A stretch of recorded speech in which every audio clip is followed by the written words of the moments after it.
what will be the key growth drivers in the next 2 years in the general economy, in particular the technology sector, and what are the investment opportunities based on this outlook? Prof, would you like to give some suggestions on growth drivers in the next 2 years that you can see with your...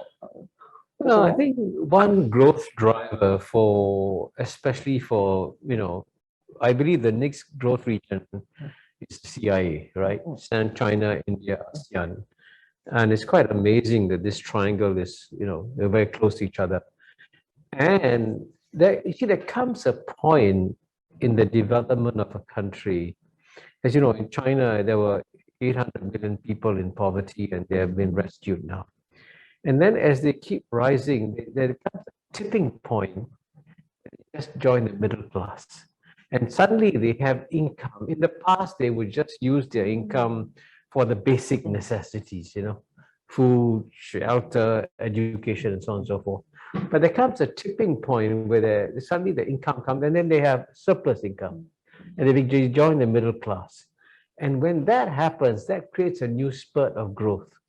And what's happening simultaneously, you must remember that China's got 1.4 billion people, India's got 1.3 billion people, ASEAN is 700 million people. That you add that all up, it comes to 3.4 billion people, about 40% of the world's population.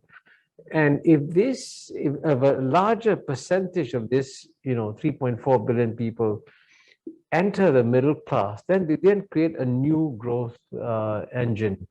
And the effect is actually quite explosive. Let me just give you one more statistic so you understand what I mean. In the year 2010, the retail goods market in China was only $1.8 trillion. And the US was $4 trillion, 2010, right? More than double that of China's. You fast forward 10 years, US retail goods market has gone up from 4 trillion to 5.5 trillion, a significant increase, but China's has grown from 1.8 trillion to 6 trillion, bigger than the US in the last 10 years.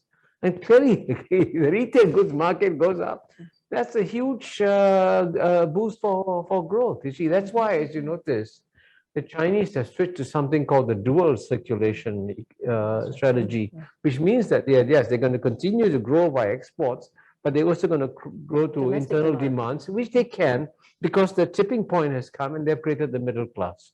So we have to see these long-term trends also, because they also affect growth prospects. So you think it will happen with ASEAN? ASEAN's not. ASEAN and India, yeah. So amazing. India will be a little later because it's... Sorry? India will be a little later. No, actually, India is going to be, it's traditionally being one of the most underrated economies. And the advantage that India is going to have in the next 10 years is that it's going to have a lot of political stability, because Narendra Modi has proven to be a genius at winning elections. And because of that, it's likely that he's likely to remain in power for the next 5 to 10 years. And when you have that kind of political stability, it provides a foundation for economic growth, which is very critical.